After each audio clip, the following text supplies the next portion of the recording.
अस्सलाम वालेकुम बच्चों। आज का आपका टॉपिक है कि पब्लिक डेट के गवर्नमेंट क्यों कर्ज़े लेती है, उसके क्या मकासद होते हैं। सबसे पहले है जी कि डेफिसिट और बजट डेफिसिट को दूर करने के लिए। जब गवर्नमेंट बजट डेफिसिट कब होता है? जब गवर्नमेंट की इनकम कम होती है लेकिन उसके एक्सपेंडिचर ज़्यादा होते हैं, तो इस डेफिसिट को, इस खसारे को पूरा करने के लिए जो गवर्नमेंट कर्ज लेती है। ठीक है। फिर इमरजेंसी, जैसे भी करंटली आपने देखा कि कोरोना वायरस की सिचुएशन एक इमरजेंसी सिचुएशन है और इसमें गवर्नमेंट ऑफ पाकिस्तान ने बहुत सारे कर्ज लिए हैं। ठीक है। इसी तरह से फ्लड में या अर्थक्वेक में भी या वॉर में कर्ज लिए जाते हैं। फिर डेवलपमेंट प्रोजेक्ट, बच्चों आपने देखा पिछले जो हमारी गवर्नमेंट थी नून लीग वाली, उसमें बहुत ज़्यादा डेवलपमेंट प्रोजेक्ट्स हुए जिसमें मेट्रो, हाईवेज़ और जो है वो ऑरेंज ट्रेन लाइन मंसूबे और इस तरह के और भी बहुत सारे मंसूबे शामिल हैं। और वो सारे के सारे जो डेवलपमेंट प्रोजेक्ट्स हैं वो कर्ज लेकर बनाए गए हैं। ठीक है। उसके बाद है पब्लिक वेलफेयर। अगर जो है वो गवर्नमेंट कोई हॉस्पिटल बनाने के लिए या कोई पार्क, लाइब्रेरी, स्कूल, कॉलेजेस बनाने के लिए कर्ज लेती है तो वो इस मद में लिए जाते हैं। फिर जी डिफेंस के लिए गवर्नमेंट बहुत सारे कर्ज लेती है। जैसे आपको पाकिस्तान का स्टेटस पता है कि पाकिस्तान के अंदर जो है वो इंडिया के साथ हमेशा हमारे इस तरह के ताल्लुकात रहते हैं कि डिफेंस पर कॉम्प्रोमाइज़ नहीं किया जाता। ठीक है। तो इसमें चाहे वो जो कर्ज़ा है वो चाहे कैश फॉर्म में हो, चाहे वो प्राइसेस ऑफ जो है वो F-16 की शक्ल में हो, वो सारे के सारे इस मद में कर्ज लिए जाते हैं। ठीक है। उसके बाद क्या है, टू पे ऑफ प्रीवियस लोन्स। जैसे अभी आप टीवी में देखते हैं कि जब भी वो इमरान खान की गवर्नमेंट आती है, वो उसके कोई भी नुमाइंदे आते हैं टीवी पर, तो जब उनसे कहा जाता है कि आपने इतने थोड़े अरसे में इतने ज़्यादा कर्जे क्यों लिए हैं, तो वो कहते हैं हमने तो इसलिए कर्जे लिए हैं कि हमने पिछले कर्ज़ों की अदायगी जो है वो करनी है। ठीक है। तो इस तरह से पिछले जो आपने पहले माजी में कर्ज लिए हुए हैं उनको आप पे बैक नहीं कर पाते और उसके लिए फिर आप बहुत सारे कर्जे लेते हैं। फिर है जी टू कंट्रोल रिसेशन। जैसे कि आप जानते हैं कि मुख्तलिफ टाइम्स पर जो आपकी नेशनल इनकम होती है उसमें वेरिएशंस आती रहती हैं, कभी वो ऊपर की तरफ जाती है और कभी नीचे की तरफ आ जाती है। और ये एक नॉर्मल फिनोमेना है। ठीक है।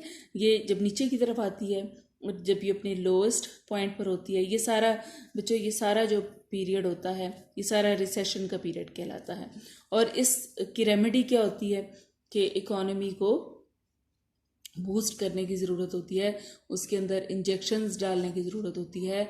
वो इंजेक्शंस जो हैं वो इन्वेस्टमेंट की शक्ल में इकोनॉमी के अंदर डाले जाते हैं।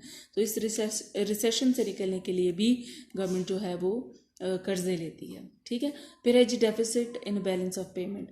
इंटरनेशनल ट्रेड के बीच में जब आपकी इंपोर्ट बहुत ज़्यादा होती हैं और आपकी एक्सपोर्ट्स बहुत लिमिटेड होते हैं, जैसे कि पाकिस्तान का हर वक्त सिचुएशन रहती है कि हमें इंपोर्ट करना होता है पेट्रोल, और ये ऐसी चीज़ें हैं, पेट्रोल ऐसी चीज़ है जो नेसेसिटी ऑफ लाइफ है और जिसको इंपोर्ट किए बगैर आपका गुजारा ही नहीं है। ठीक है। वेयर एज आपकी जो एक्सपोर्ट्स होती हैं वो बड़ी लिमिटेड और वो बड़ी सीजनल सी मतलब होती हैं। जैसे आप अगर आम को एक्सपोर्ट करते हैं, ठीक है, तो वो तो एक ख़ास सीज़न में ही आप एक्सपोर्ट करते हैं ना। आप कॉटन को एक्सपोर्ट करते हैं, वो भी एक ख़ास सीज़न में एक्सपोर्ट करते हैं। लेकिन पेट्रोल एक ऐसी चीज़ है जिसको आपको डेली बेसिस पर जिसकी ज़रूरत होती है। तो इस तरह की जब सिचुएशन होती है कि आपकी इम्पोर्ट्स जो होती हैं वो नेसेसिटीज़ ऑफ लाइफ होती हैं और वो बड़ी अनअवेलेबल होती हैं। ठीक है। जबकि आपकी जो एक्सपोर्ट्स हैं वो बहुत ही लिमिटेड होती हैं। तो ऐसी सूरत में आपका जो आपने इंटरनेशनल पेमेंट्स करनी है वो तो सारी की सारी फॉरेन एक्सचेंज की शक्ल में होती हैं। तो और जब इसमें डेफिसिट होता है बैलेंस ऑफ ट्रेड में, बैलेंस ऑफ पेमेंट में, उसको फिल करने के लिए भी गवर्नमेंट जो है कर्ज लेती है। फिर क्या है, प्रोडक्टिविटी, अपने मुल्क के अंदर प्रोडक्शन को बढ़ाने के लिए भी कर्ज लिए जाते हैं। वो कैश फॉर्म में भी हो सकते हैं, टेक्निकल मशीनों की फॉर्म में भी हो सकते हैं। ठीक है जी। ये थे आपके पब्लिक डेट के मकासद। उसके बाद आ जाएं कि पाकिस्तान के अंदर कैसा है टैक्स का सिस्टम और ये जो पब्लिक रेवेन्यू सिस्टम है ये कैसा है। ठीक है। जब हम बात करेंगे पब्लिक रेवेन्यू की तो बच्चों इसमें सब कुछ आ जाता है, एक्सपेंडिचर्स भी और इनकम भी। तो पाकिस्तान के अंदर जो फेडरल गवर्नमेंट है वो डिफेंस और मॉनेटरी मैटर्स और इंटरनेशनल ट्रेड, कॉमर्स और इंटरनल और फॉरेन अफेयर्स जो हैं ये सारे के सारे फेडरल गवर्नमेंट के पास होते हैं। ये वो डिपार्टमेंट्स हैं जो फेडरल गवर्नमेंट के पास होते हैं। इनके एक्सपेंडिचर्स भी फेडरल गवर्नमेंट की जिम्मेदारी होती है, इनकी अर्निंग्स जो होती हैं वो भी फेडरल गवर्नमेंट की जिम्मेदारी होती हैं। वेयर एज जो आपकी प्रोविंशियल गवर्नमेंट्स होती हैं वो किन डिपार्टमेंट्स को देखती हैं, health, education, social welfare, industry, agriculture, rehabilitation और पुलिस। ये जो महकमे हैं ये प्रोविंशियल गवर्नमेंट के पास होती हैं और वही इनकी अर्निंग्स और इनकी एक्सपेंडिचर्स की जिम्मेदार होती है। तो बच्चों अब ये बात कि ये सारे पैसे कैसे मैनेज किए जाते हैं, इसके लिए बच्चों एक फार्मूला तय किया गया है। वो फार्मूला क्या है? ये इसको हम कहते हैं NFC award. NFC award national finance commission, इसको 1974 में इसको बनाया गया था। और जो है इसके अंदर ये डिसाइड किया जाता है कि गवर्नमेंट की पहले तो इनकम, जितनी भी इनकम होगी वो जिन भी रिसोर्सेज से आती है, चाहे वो टैक्स से आती है, चाहे वो नॉन टैक्स रिसोर्सेज से आती है, वो सारी की सारी जो इनकम है उसका 94% जो है वो फेडरल गवर्नमेंट के पास आएगा। ठीक है, 94% resources generated by federal government, ठीक है, वो उनको जमा कर लेती है, फिर उनको डिस्ट्रीब्यूट करती है। अच्छा, डिस्ट्रीब्यूशन इनकी कैसी होगी? ये 1974 के अंदर ये डिसाइड किया गया कि ये जो पॉपुलेशन साइज़ ही सिर्फ एक क्राइटेरिया होगी कि जिस सूबे की आबादी ज़्यादा होगी उसको ज़्यादा रिसोर्सेज मिलेंगे और जिस सूबे की आबादी कम होगी उसको कम रिसोर्सेज मिलेंगे। ठीक है, और एक फार्मूला बना दिया गया रिसोर्सेज के डिस्ट्रीब्यूशन का। लेकिन ये फार्मूला जो है बच्चों ये मुख्तलिफ औकात में रिवाइव होता गया। ठीक है, इसको 6 दफ़ा रिवाइव किया गया, हर दफ़ा एक नया फार्मूला सेट किया गया कि जी इस फार्मूले के तहत जो है रिसोर्सेज की डिस्ट्रीब्यूशन होगी। अच्छा, जो 7वीं दफ़ा जो फार्मूला बना है ये 2009 में बना है और ये करंटली यही काम कर रहा है। ठीक है, ये जो 7वीं दफ़ा 2009 के अंदर ये फार्मूला बना है, इसमें ये डिसाइड किया गया कि सिर्फ पॉपुलेशन एक क्राइटेरिया नहीं हो सकता NFC अवार्ड के लिए। जैसे दूसरे जो सूबे थे पंजाब के अलावा, पंजाब, सिंध, बलूचिस्तान और KP के, तो आबादी तो सबसे ज़्यादा पंजाब की है जिसकी वजह से पंजाब को सबसे ज़्यादा रिसोर्सेज मिलते थे। लेकिन उस पर हमेशा जो दूसरे सूबे थे सिंध और KP के, इनको हर वक्त इस बात का गिला रहता था कि हमारे पास ज़्यादा जनरेशन तो हमारे पास होती है, मतलब हम जनरेट करते हैं नेचुरल रिसोर्सेज, हमारे पास है मिनरल्स, हमारे पास हैं, और इनकम सारी पंजाब ले जाता है। तो इस हर वक्त यही जो बार बार यही बात फोरम पर की जाती थी, तो उसके लिए इस फार्मूले को रिवाइव किया गया है। और इसमें यह कहा, इस फार्मूले का क्राइटेरिया जो है बच्चों, अब ये क्राइटेरिया बनाया गया है कि 82% जो अहमियत है वो पॉपुलेशन को ही मिलेगी। ठीक है, और फिर लोकेशन ऑफ नेचुरल रिसोर्सेज जो है, फिर इसको देखा जाएगा कि कौन से मुल्क के अंदर जो है वो ज़्यादा नेचुरल रिसोर्सेज हैं, उसको ज़्यादा हिस्सा मिलना चाहिए। ठीक है, फिर है अंडर डेवलपमेंट कि पुअर्टी किधर है, कौन सा ऐसा सूबा है जो बहुत ज़्यादा पीछे रह गया है, उस पर उसको ज़्यादा रिसोर्सेज मिलने चाहिए। और इसका प्रोपोर्शन है 10.3 कि 10.3% इस बात को अहमियत दी जाएगी कि अंडर डेवलपमेंट किसी मुल्क में किसी सूबे के अंदर कितनी है, उसको उतने ही NFC अवार्ड ज़्यादा जो है वो मिलने चाहिए। फिर रेवेन्यू जनरेशन के ये रेवेन्यू जनरेशन बच्चों इसके अंदर ही आ जाता है। ये जो रेवेन्यू और लोकेशन ऑफ इंटरनेशनल रिसोर्सेज, ये नंबर 2 और नंबर 4 पॉइंट ये दोनों एक ही ग्रुप में आ जाते हैं और इस चीज़ को 5% अहमियत मिलेगी। ठीक है, और उसके बाद क्या है, इंटर पॉपुलेशन डेंसिटी। ठीक है, कि पॉपुलेशन डेंसिटी जो है इसको 2.7% इम्पोर्टेंस मिलेगी। इस क्राइटेरिया की बिना पर फिर जो रिसोर्सेज की डिस्ट्रीब्यूशन बनी वो बच्चों बनती है, ये बनी है, ये जो 2009 वाला फार्मूला NFC फार्मूला है उसके मुताबिक जो तमाम रिसोर्सेज हैं उसमें से 51.74% जो है वो पंजाब को मिलता है और 24.55% सिंध को मिलता है और 14.62% KPK को मिलता है और बलूचिस्तान को 9.09% मिलता है। ठीक है, ये क्राइटेरिया कैसे डिसाइड किया गया है, ये बच्चों इन सारे पॉइंट्स को लेकर डिसाइड किया गया है। Population size, location of natural resources, under development, revenue generation और इंटर पॉपुलेशन डेंसिटी, इन सारी बातों को मद्देनज़र रखकर ये फार्मूला डिसाइड किया गया है 2009 के अंदर और ये अभी तक यही इम्प्लीमेंट हो रहा है। ठीक है बच्चों, उसके बाद आ जाएं कि पाकिस्तान के अंदर कैसा है टैक्स स्ट्रक्चर सिस्टम, किस तरह से पाकिस्तान में काम कर रहा है। पाकिस्तान के अंदर बच्चों टैक्स की बहुत ज़्यादा अहमियत है। कितनी अहमियत है आप इस बात से अंदाज़ा लगा सकते हैं कि जो फेडरल गवर्नमेंट है वो अपनी टोटल इनकम का जो है, अगर उसकी 100% इनकम है तो 75% जो है वो टैक्सेस से हासिल करती है और 25% बाकी रिसोर्सेज से। और जो प्रोविंशियल गवर्नमेंट्स हैं वो 60% टैक्सेस से हासिल करती हैं और 40% दूसरे रिसोर्सेज से। इससे आप टैक्सों की अहमियत जान सकते हैं पाकिस्तान के अंदर। ठीक है, अच्छा, अब टैक्सों के डिस्ट्रीब्यूशन कैसे है कि बच्चों, जो डायरेक्ट टैक्सेस हैं वो 43% जो है वो डायरेक्ट टैक्सेस, जिसमें इनकम टैक्स, गिफ्ट टैक्स और इस तरह के टैक्सेस आ जाते हैं।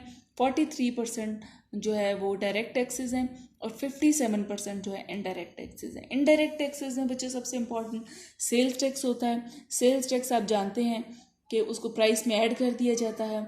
जैसे आप कोई भी जो एक पैक्ड आइटम ख़रीदते हैं उसके ऊपर आप पढ़ते हैं retail price is 100 rupees and plus 20 rupees is sales tax, so the market price is 120 rupees. ठीक है, असल में 100 रुपये की चीज़ होती है लेकिन आपको 120 रुपीज़ की मिलती है, वो क्योंकि 20 रुपीज़ जो होते हैं वो गवर्नमेंट के टैक्स होते हैं।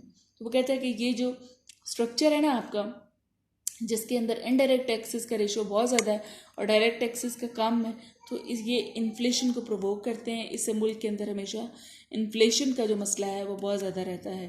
ठीक है, कीमतें बढ़ती चली जाती हैं क्योंकि गवर्नमेंट जो है वो इनडायरेक्ट टैक्सेस पर बहुत ज़्यादा डिपेंड करती है। ठीक है, फिर बर्डन ऑन पुअर, ये बड़ा जी गरीबों पर बड़ा बोझ है। वो कैसे?